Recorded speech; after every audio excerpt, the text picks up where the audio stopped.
The problem with you is that you want to wake up one day and be a completely different person, and honey, let me tell you, that's why you go bankrupt in energy.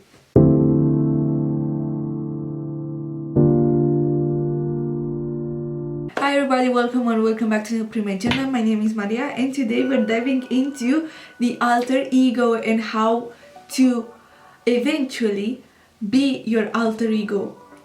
Am I my alter ego? Not yet. Am I who I dreamed to be when I was 13? Surely. So, my dilemma came from the fact that in the past 6 months I've been feeling really unmotivated and just lazy, because I have to call it for what it is.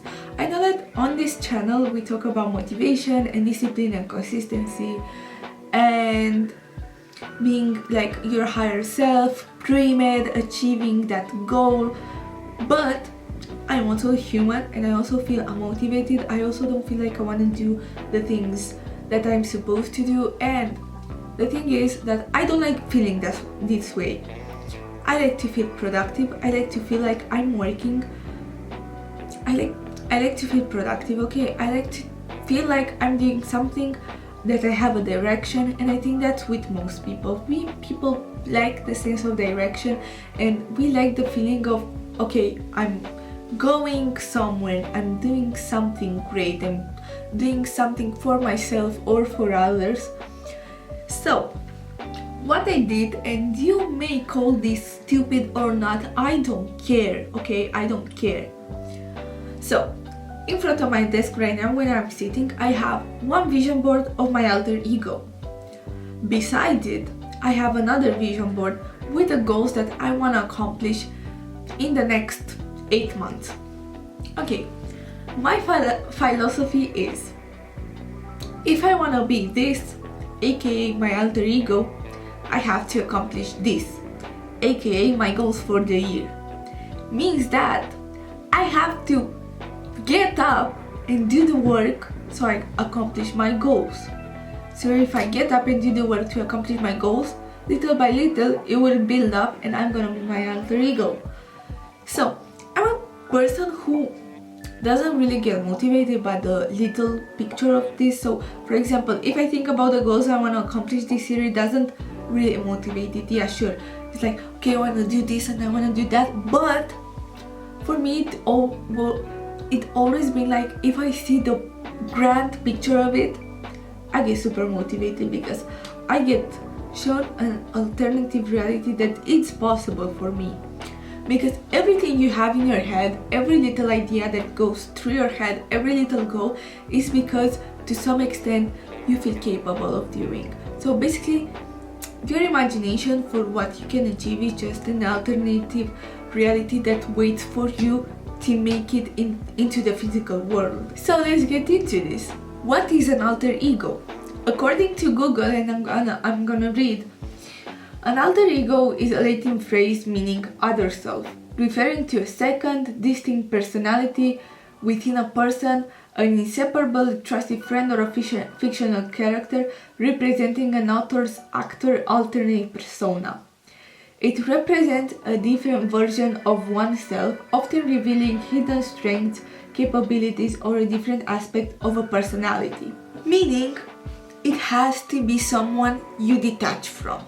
So you yourself, you're in your actual state, you cannot be your alter ego. So it has to be something you detach from and another person created, and you go impersonate that person. How does an alter ego help you? An alter ego may help you be more sociable, for example during public speaking or a presentation. Get over an event, let's say you want to get over a breakup or whatever thing, a friendship breakup, a romantic breakup, hardship over your life. It can help you get through that. It can help you accomplish your goals. It can help you motivate you. Or the main goal of an alter ego is to reinvent yourself. So do the things that your person wouldn't usually do. And I think this also links into discipline, because as I said at the beginning of the episode, if you just put on a list, I want to accomplish this, it can highly run off your fingers and you can just swipe off the motivation.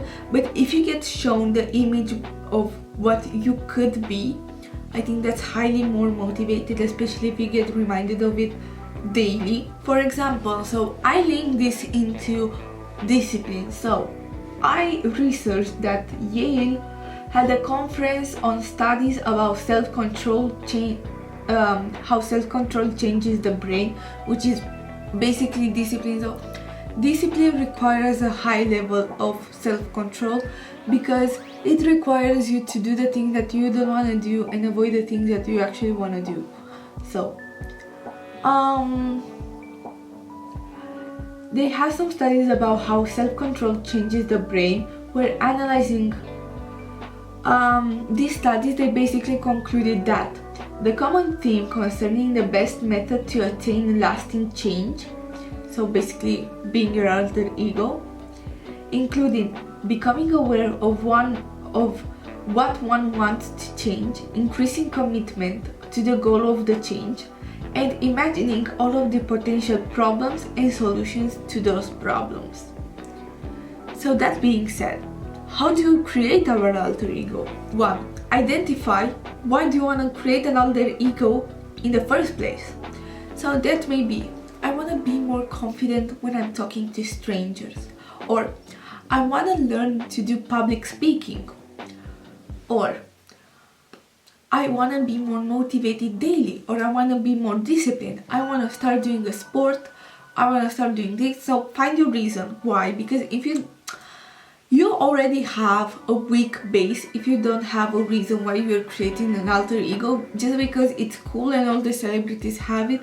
Celebrities, like most of them, singers and actors and stuff, they have work to do and most of them use it for their work. So think, why do you want to have an alter ego? 2. See your limitations. So the goal of an alter ego is to surpass your limitations. Find your limitations. Maybe you're really shy and anxious, so because of that it may be hard for you to socialize and go talk to new people. Or maybe you're really anxious when you go to present a project, so your alter ego is really confident in how they talk and they talk really good and they have really good presentations. Or you're a really unmotivated person, you don't want to go to the gym in the morning, so your alter ego is really disciplined and they're like a gym bro and they go to the gym and they took proteins and creatine and all of that. Those are your limitations, and basically your limitations will be the opposite. So you turn them around, you make them an advantage, and there'll be all of the strength that your alter ego has. 3. It's good for them to have a name, because in that way you can detach easily from yourself and go into the alter ego, because it's like, this is not me, this is other person that we're talking about, this is not me, this is someone else.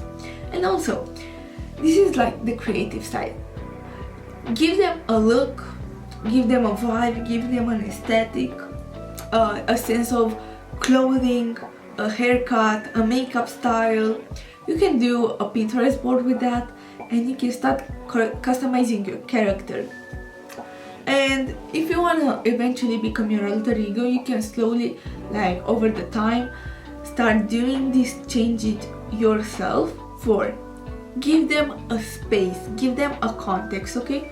So if you want to try, you can little by little try to become your alter ego, but if you want to try to do it all of the time,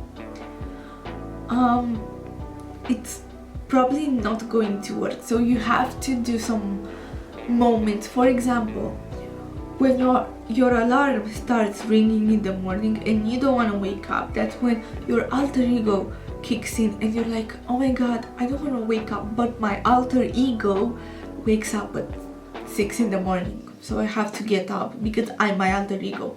Or you're really anxious during a presentation, okay? You go and only during your presentation, you're an alter ego. It's like, okay, this is not me right now. This is my alter ego presenting my project. This is her. This is like the diva presenting a project. This is not me. So give them a context, and little by little doing the things that makes you insecure or that you're not that confident in, and start doing them better and better, you will eventually become your alter ego. The last one is to put them in context. So you have to imagine how your alter ego would react in different situations and mostly hardships, because life is not a linear road. Life is ups and downs, ups and downs. So you have to imagine, okay, my alter ego will go through this is my daily life, okay? Imagine another person like living in your body. You in your daily life go through X, Y, and Z. What will your alter ego do in these situations? And try to, you can journal about that. You can like put it on a piece of paper and try to argue the answer. And I'm gonna end my video here, and the harsh truth I wanna leave you with this is that change will not happen until you make it happen. And I need to remind you this, and I need to remind myself this. Change doesn't happen until you change. A change in your external environment will not happen until you make a change. And that may suck, and you may feel angry and frustrated and unmotivated, and it may feel sometimes like your heart dropped on the floor and you have to pick it up and put it back into your chest. And it may create a feeling of really big frustration. Like, why do I have to be the one who picks up my heart and put it into my chest? But nobody's gonna pick it up for you. And most of the times in life you heard that the hard way. Nobody's gonna help you the way you help yourself. So I think the worst thing that can happen is seeing your heart stop beating on the floor because you hadn't had the courage to pick it up and put it in your chest. So even when it hurts, and when outside it's raining and you don't want to get up, try all the force in you. Do it because it's worth continuing. It's worth chasing your goals, because maybe tomorrow will not be great, maybe in a week it will not be great, but eventually at some point all the work you put in will pay off. Okay, with that being said, have discipline, have consistency, most of all have faith in the process.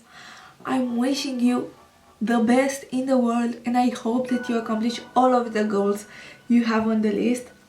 This was the episode. See you in the next one. Bye.